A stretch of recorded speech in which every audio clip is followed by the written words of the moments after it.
Hola Soles, bienvenidos a un nuevo programa de Camino, Verdad y Vida, al programa número 46.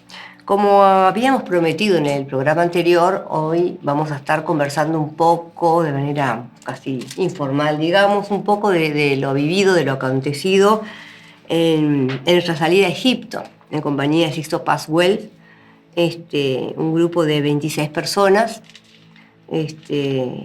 Nos reunimos en Egipto para realizar trabajo, meditaciones, conocer lugares, experiencias alucinantes, experiencias de todo tipo y básicamente internas, ¿verdad? Hola, gente. Hola, ¿cómo andan? Hola, bienvenidos, ¿cómo están? Bueno, como decía Gaby, un grupo interesante por las características.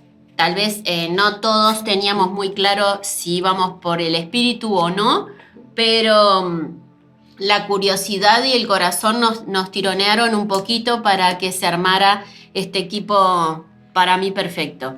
26 personas. Más Sixto, más guía. Sixto Pascual como guía espiritual, guía místico se llamó él en un instante, más el guía del lugar, Ahmed Noureddin, arqueólogo reconocido a nivel nacional e internacional, con una trayectoria fantástica. Ha sido parte del gobierno. Él integró el Ministerio de Turismo, incluso sigue trabajando para que el turismo tenga el espacio y el lugar que merece, y que sus costumbres, las tradiciones, la cultura milenaria pueda transmitirse de generación en generación y ese mensaje llegue a todo el planeta en realidad a través de cada uno de los que llegamos en forma muy bendecida allí. Ahmed trabajó muchísimos años como arqueólogo y nos ha contado que ha tenido muchos descubrimientos. Últimamente han trabajado en el año 2020 en Saqqara, han descubierto 150 momias en el lugar, intactas, con las pinturas originales, los colores muy conservados. Después el año pasado también trabajó excavando cerca del lugar y pudieron extraer estatuillas, vasijas, un acervo cultural maravilloso que tratan de que se mantenga dentro del país, en los museos, tanto del Cairo como dentro de Asuán y de Luxor. Y Ahmed es un hombre que hace muchos años que viaja con Sixto, está con Sixto y lo acompaña en los grupos, ¿no? Exactamente. Digo, Egipto es mágico, ¿no? Porque hacen un agujero y consiguen, escarban y encuentran cosas, templos. Exacto. Y sí, con todas las dinastías que han vivido. Claro, sí, claro. Y lo que veíamos también es eso, ¿no? Que al excavar y hacer esas excavaciones, han encontrado muchas capas, un templo encima de otro, y así sucesivamente hasta 4 generaciones. Pero cuando hablamos de generaciones no son en años, son miles de años, porque son dinastías, una dinastía encima de la otra. Entonces hablamos de cientos y cientos de años construyendo uno encima de otro. Bien, siguiendo con el tema de las excavaciones, decíamos que en la isla Elefantina se le llama así al lugar porque las piedras que la rodean tienen las rocas tienen formas de elefante. Es maravillosa la naturaleza que rodea esa isla, y al llegar allí, los templos que están construidos, las ruinas de los templos construidos en su momento, los vemos uno encima del otro en forma de capas. y hay una escalera que justamente facilita el acceso a las personas que visitan el lugar. Y nos decía el guía, bueno, ustedes suben o bajan 4 escalones y imagínense en sus mentes que han trascendido 2000 años, 3000 años, 4000 años de historia. Entonces, un poco para que nos hiciéramos a la idea mentalmente de cuántas cosas habían ocurrido en ese lugar, en ese mismo lugar, a través del tiempo y el espacio. También en la isla de Elefantina visitamos un templo, el único templo fuera de Israel, templo judío, a imagen y semejanza del templo original en Tierra Santa, pero mucho más pequeño en medidas, en tamaño, donde se dice que estuvo en algún momento el Arca de la Alianza. En ese lugar, a pesar de todo esto, de que no se sabe con certeza si estuvo o no el Arca de la Alianza, que podría haber sido un arca similar, ¿sí? Un arca que se haya construido parecida a la original. Se encontraron muchísimas vasijas con rollos escritos en hebreo que se están estudiando, vasijas de las cuales nosotros podíamos ver los restos de los materiales, escarbando, moviendo un poquito la arena del lugar, sacar el trocito de la vasija y ver los colores, amarillo, rojo, la pintura, ese modelado a mano de la artesanía. Y es como tener la historia en nuestras manos, es eso, es comprender y valorar que en realidad nosotros estamos siendo de alguna manera bendecidos en poder recuperar toda la historia, el conocimiento y tratar de aplicarlo y compartirlo en este presente. Hubieron muchísimos activadores también. Si bien ellos tienen otro sistema de escritura, que es diferente completamente al nuestro, pero hay palabras y activadores numéricos, porque los carteles en general para el turista aparecen en inglés, entonces los números aparecen de acuerdo a nuestro sistema. Y activadores les decía como el número 22, el número 33, el número 55, el número 444, no sé, para traerlo un poquito a lo que les comentamos, ver 3 números de teléfono, de celulares, que todos terminaban en 44 o 444 en el mismo lugar. Eso es llamativo y nosotros entrábamos en esa sintonía donde uno ve las cosas con otros ojos, con otra tesitura, la mente está abierta y las experiencias se viven desde otro lugar. Sixto, antes de salir de viaje para Egipto, nos decía, nos mandó una carta en forma personal a cada uno y decía que Egipto no es un lugar muerto y vacío. Decía, el río Nilo, el gran dador de la vida, sigue fluyendo como fluye la vida y su entorno mágico y espectacular, que está dispuesto a compartir sus secretos a aquellos que se acercan en la actitud adecuada. De hecho, fijaron las estaciones, las 3 estaciones en función del Nilo. Exacto. Para la siembra, la inundación y la cosecha.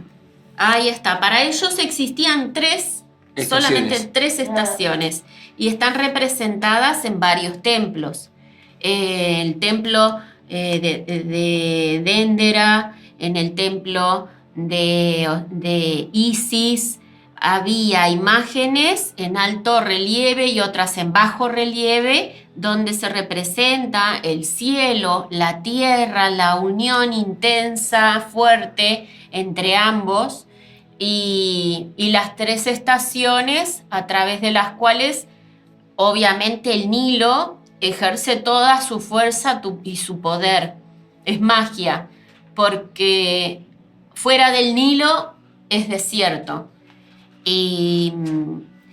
Pero no el desierto que nosotros nos imaginamos. Es el desierto, un desierto vivo, es un desierto lleno de conocimiento, de recuerdos, de memorias. Sin ir más lejos, caminando, y vamos a una pirámide en ese momento, y en un momento encontramos una piedrita en el desierto, y la levantamos, y la piedra tenía una concha de mar petrificada, y vos decís, bueno, esto que me está diciendo en el medio del desierto del Sahara, donde no hay vegetación, no hay absolutamente nada, ¿qué pasó? Probablemente ese espacio, esa parte física, era el fondo del mar en algún otro momento, el fondo de un océano en algún otro momento. Y nos replanteamos justamente esa experiencia, ¿no? Al desestructurar nuestras mentes, percibimos, llegamos más allá de lo que regularmente nuestra mente piensa, imagina, y es más profunda, la experiencia es más profunda aún. Y esa era un poco la clave, como mencionabas, tratar de hacer ese ejercicio para abrir la mente, y a partir de ahí fue que vinieron todas las experiencias que tuvimos, ¿no? A nivel personal. Que bueno, si bien todas son personales y cada uno tuvo en menor o mayor medida lo justo, eso vino como consecuencia de abrirse, de tener una apertura para ese lugar y para esperar que ese lugar te respondiera. Una de las cosas que me sorprendió fue haber visto plasmado en los dibujos la iniciación de los cristales. Exacto. Fue muy interesante eso, ¿eh? No recuerdo en qué templo era que estaba, pero clarito, ¿no? El ser con la palma de la mano hacia arriba y el cristal. Era uno de los templos de Ramsés II. No recuerdo bien cuál de todos ellos era, pero era muy gráfico. Gráficamente era muy evidente y era muy...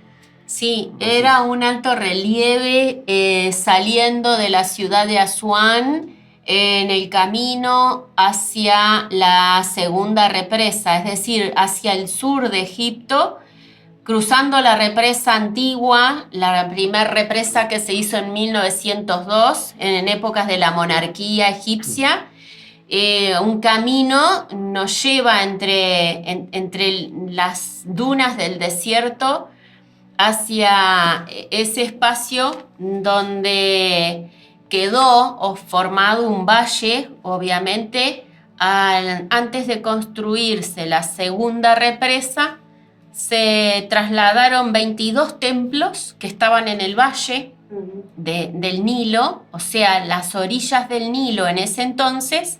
Se desmontaron los 22 templos y se trasladaron a lugares más altos, para que después, en 1970, se construyera la segunda represa de Asuán, que es un poco más al sur que la primera, está colocada un poco más al sur que la primera, y tiene un lago, nos comunicó el guía Ahmed, de 500 kilómetros de largo. E imagínense, en el lugar nuestro, o sea, es como todo el Uruguay. Es un lago artificial para una represa que equivale a la superficie del Uruguay, a la superficie de nuestro país.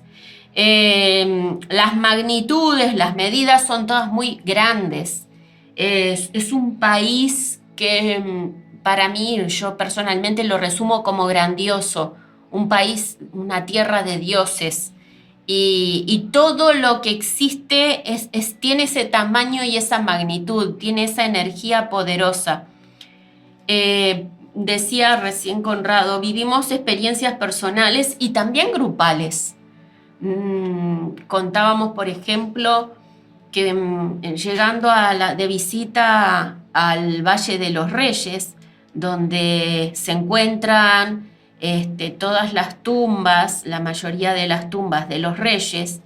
En un momento dado, cuando vamos a entrar a la tumba de Ramsés para visitar la tumba de Ramsés II, yo miro hacia el cielo, era más de mediodía, el sol brillaba intenso sobre nuestras cabezas y un detalle que me llamó la atención fue que un ave apareció y comenzó a dar círculos, volar en círculos por encima de nuestras cabezas. Y en sentido antihorario, 3 círculos completos me llamaron mucho la atención. No había visto aves hasta ese momento en ese lugar, tampoco se escuchan, porque el calor es intenso y los animalitos se resguardan a esa hora. Y dentro de ese círculo que iba marcando con el vuelo, el sol queda en el medio, y en ese momento yo miré a 2 o 3 personas que estaban al lado mío y entendimos mentalmente, de corazón, que era una bienvenida, como nos ha pasado en otros lugares y en otros momentos. Pero uno empieza a vivir el momento desde el corazón, desde la magia. Y ahí ocurren cosas maravillosas, que siempre ocurren, pero nunca las vemos, porque siempre estamos con la mente pegada al plano material. Marce. No, otra de las cosas que me llamó la atención también es que cuando el guía nos comenta en esos dibujos que están en alto relieve y bajo relieve, que encontraron uno de esos dibujos de que tienen más de 4.000 años, un arca. Como que el arca de Noé no es tan vieja como la de ellos. Ahí está, que la de ellos es más vieja que el arca de Noé, ¿no? Evidentemente. Aproximadamente 500 años antes de registro del arca de Noé ya estaba el arca de ellos, ¿no? Sí, por eso es una de las cosas que también me llamó la atención que el guía nos comentó, ¿no? Bien. Y además también interesante todo lo que nos mostraron este hombre, el arqueólogo, nos mostraba de los adelantos que tienen en esa época, ¿no? Que son muchas cosas de las que no se habla tanto y que son muy evidentes al verlas justamente ahí, ¿no? Sí, justamente sí. Ver, por ejemplo, instrumentos médicos, ver en un dibujo espermatozoides, que son cosas que es increíble porque el microscopio se inventó en el siglo XVIII y acá tenemos dibujos de células, o sea, es algo realmente que es impactante y que bueno, que uno cuando abre la mente y se apertura a eso, empiezan a crear hipótesis, ¿no? Bueno, el templo de Comombo, ahí se vio aparatos de cirugía, ¿no? En las paredes, y el trabajo con especias y otras cosas. Y también en el Cairo, en el Museo de la Civilización Egipcia, vimos una prótesis en una mano, ¿se acuerdan? En un pie.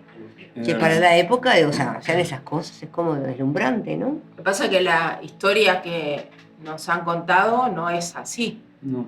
Y el planeta Tierra, según todo esto, como las pirámides, que ni siquiera ahora los mejores ingenieros ni tienen máquinas ni formas de hacerlas. Las propias rocas, las piedras que tenían una talladas, curvatura especial para que encastre una con otra. Bueno, cuando estuvimos viendo la cantera de granito, había piedras que decía Sixto Paz, que parecía efecto cucharita, porque seguro, parecía que habían sido moldeadas con una cucharita, ¿no? Muy, muy extraño. Es como dicen, ¿no? Con estos de los supuestos reseteos de la humanidad, porque si no, no tiene lógica, porque si hay que evolucionar, esto sería una involución. Claro. Sí. Sí. Tendríamos que interpretarlo como que retrocedimos. Pero también desde el punto de vista arquitectónico, algo que coincidíamos, ¿no? Que las mismas piedras, los mismos bloques de varias toneladas de peso están cortados y moldeados de la misma manera que se ven, por ejemplo, en el Cusco, en Cusco, en Sacsayhuamán, en Ollantaytambo. Entonces, vemos que el patrón se comienza a repetir y no es casualidad. Entonces, un poco en serio, un poco en broma, nosotros hablábamos, ¿no? ¿En dónde se construyeron primero las pirámides y los templos?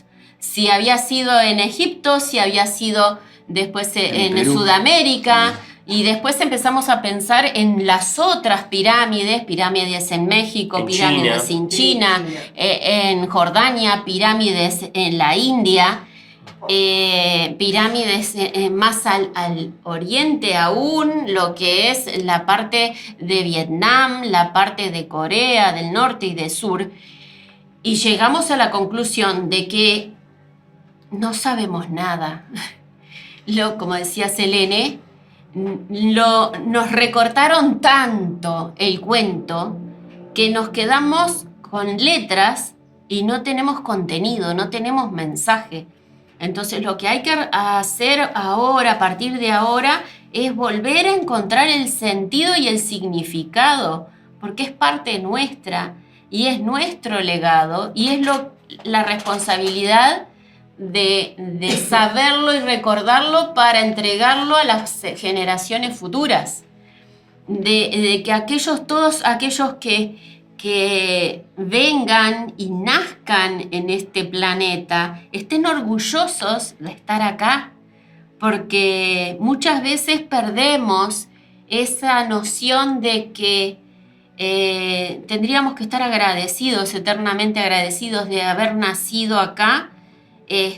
Y nos quejamos a diario de esto, del otro, de aquello, y no vemos la parte del vaso medio lleno, como siempre decimos, de que hay una historia y que tarde o temprano la tenemos que recuperar porque es nuestra. De la humanidad. Es de la humanidad y está acá, y por más que la parte oscura y la parte negativa tengan intereses opuestos, vamos a llegar a eso porque es nuestro y es nuestra herencia y nos corresponde. Es el plan del Padre.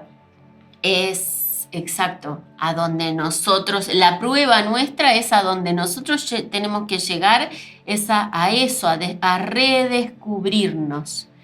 De hecho, hablando en otros programas anteriores, en el año pasado, hablábamos de reencarnación, poder saber, poder vivir experiencias personales, como nos contaron algunos hermanos, inclusive nosotros mismos pudimos recordar, sentirnos o vernos.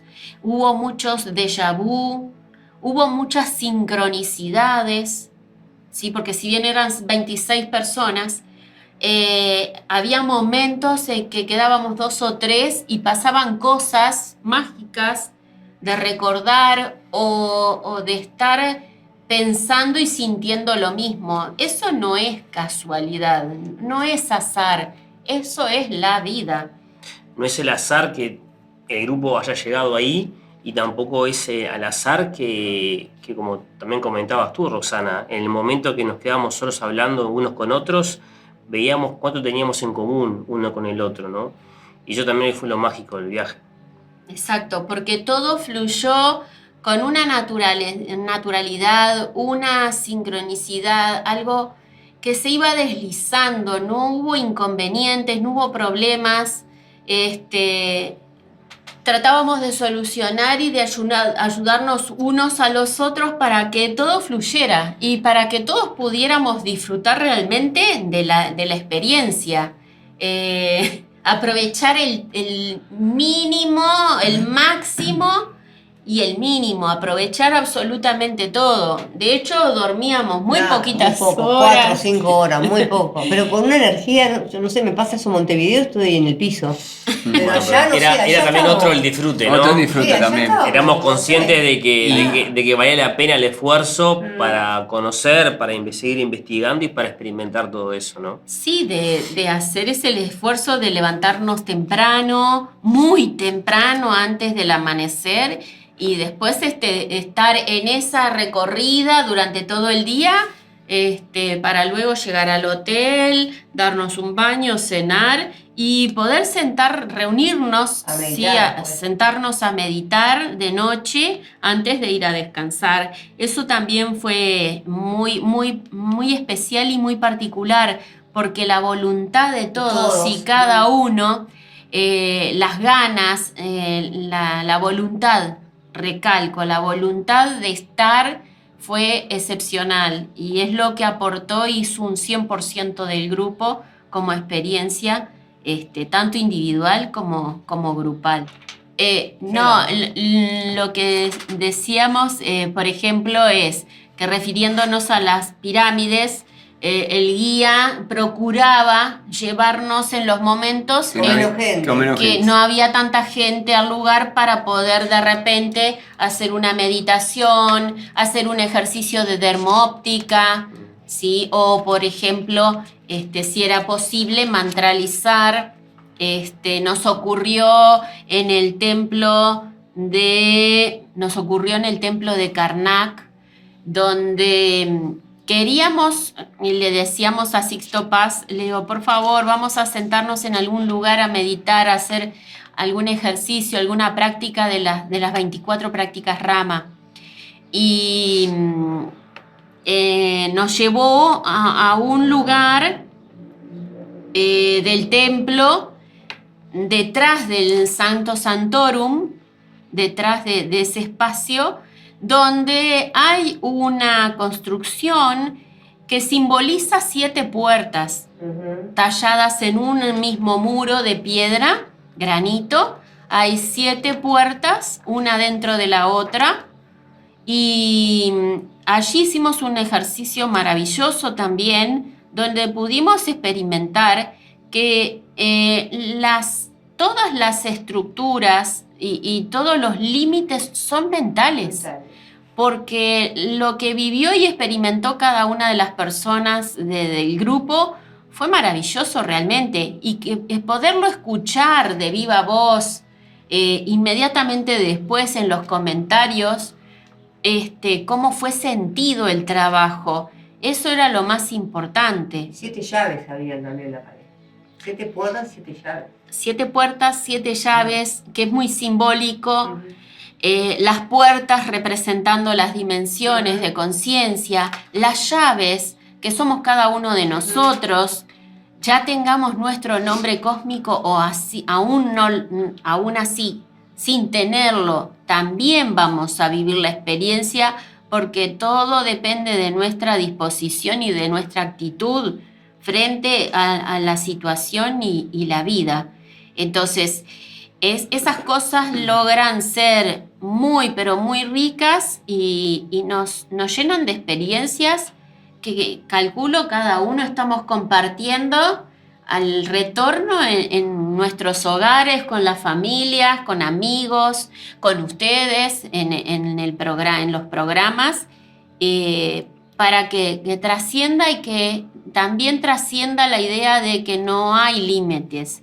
Y no es volarnos, no, es comenzar a experimentar aquello de que todo es posible, que no tenemos un borde, un límite físico, ni mental, ni espiritual. Somos seres espirituales dentro de un envase material. Una experiencia cortita de eso, digo, yo me acuerdo que vi en la 7ª puerta, cuando la abro, un corazón gigante rojo, ¿no? Después seguimos recorriendo, me cruzo con Sisto y le comento la meditación, y él venía con una piedra en la mano y me dice, sí, tenemos que dar amor, es lo más importante. Y me regala lo que traía en la mano y la piedra era en forma de corazón. Claro, eso es una sincronicidad que si la pensamos no existe, o sea, dentro de nuestra mente no existe, pero se vivieron instancias de esa magnitud mágicas para nosotros. Es una ¿no? confirmación de en tiempo y espacio exacto, ¿no? Sí, porque a los pocos minutos o a los segundos él te pudo confirmar algo que tú viviste en ese momento y eso también es lo mágico, ¿no? Sí, sí. De saber que no hay límites dentro de eso. Recontra no hay límites. Sorprendido, ¿no? O sea, en ese instante. Claro, porque queda de lado, acá lo que estamos tratando de explicar es que queda de lado el mentalismo, el invento, porque siempre nos queda de repente la duda si lo habré creado yo, si habrá sido realmente realidad o me lo imaginé. De que muchas veces esa es la traba, que somos nosotros mismos, de cómo nuestro ego, nuestra mente nos juega eso en contra y cómo nos autolimitamos muchas veces, ¿no? Y al dejarnos fluir, al dejar que todo fluya, ahí encontramos otro camino, un camino de apertura y un camino mucho más rico y más sustentable, ¿no? Como en el caso de Marcelo y el ejemplo que puso, ¿no? Que fue realmente muy, muy interesante. La verdad que sí. Sí, todos los trabajos que se hicieron dentro de las pirámides de dermo-óptica, muy interesantes también, más allá de las mantralizaciones y las pequeñas meditaciones, en la medida de lo posible, ¿no? Obviamente, a veces que no se podía, ¿no? Pero fue todo muy, muy bueno.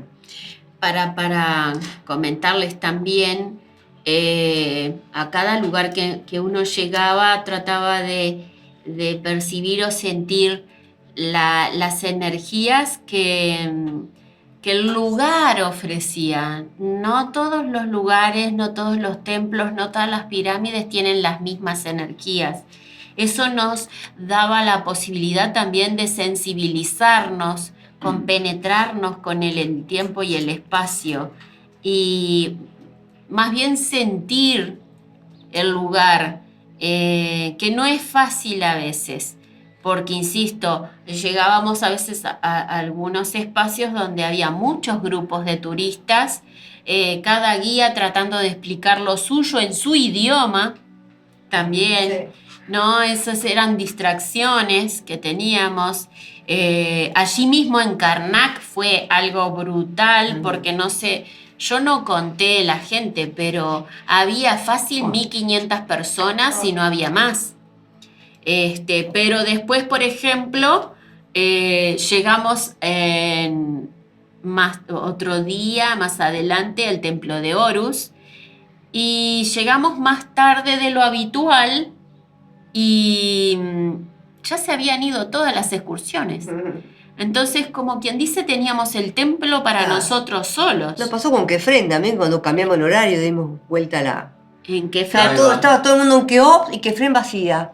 Y nosotros hicimos a la inversa. Fuimos a Kefren primero, que era solita la pirámide para nosotros. Y después... Entramos a Kefren. Claro. Sí. Muy fácil entrar a esa pirámide, después de Keops. Después de las otras.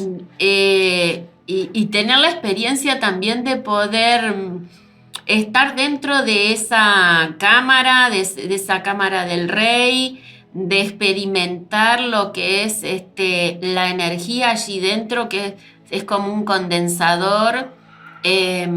No es casualidad que se hayan construido con ciertas medidas, con bloques de granito, no es casualidad. El lugar también donde están, del lugar donde se eligieron.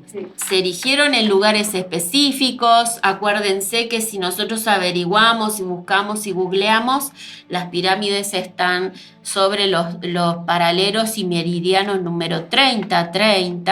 Entonces marcan un punto energético intenso, que no es solo el punto de la pirámide, sino toda la zona. Y ese meridiano es ahora, pero en su momento cuando se calcula, porque por la rotación del eje de la Tierra, se calcula que estaba en el 33. ahora quedó así Sí. por todo lo que se movió la Tierra en su eje, ¿Y no ¿no? coincidía también con las estrellas, con la constelación? Bueno. Además también eso. Constelación de Orión. Las tres coinciden con el cinturón de Orión, ¿no? Claro. Que no habíamos mencionado, pero Es otro gran tema que suponemos entra... que todo el mundo ya ha averiguado, ya ha leído algo de que esas mucho de tres eso. pirámides, la pirámide de Keops, llamada la Gran Pirámide, la de Kefren y la de Miserinos, estaban las tres alineadas con las tres Marías o el cinturón de Orión, de la constelación de Orión. A un lado aparecen las otras tres pirámides más pequeñas. Más pequeñas, que esas correspondían, ¿Qué? por lo que se dicen, que eran a la esposa y a las hijas, ¿no? Del faraón. Exactamente, se les llaman las pirámides de las reinas. Las reinas. Nosotros pudimos visitar la pirámide de Keops y la pirámide de Kefren, no así la de Miserinos.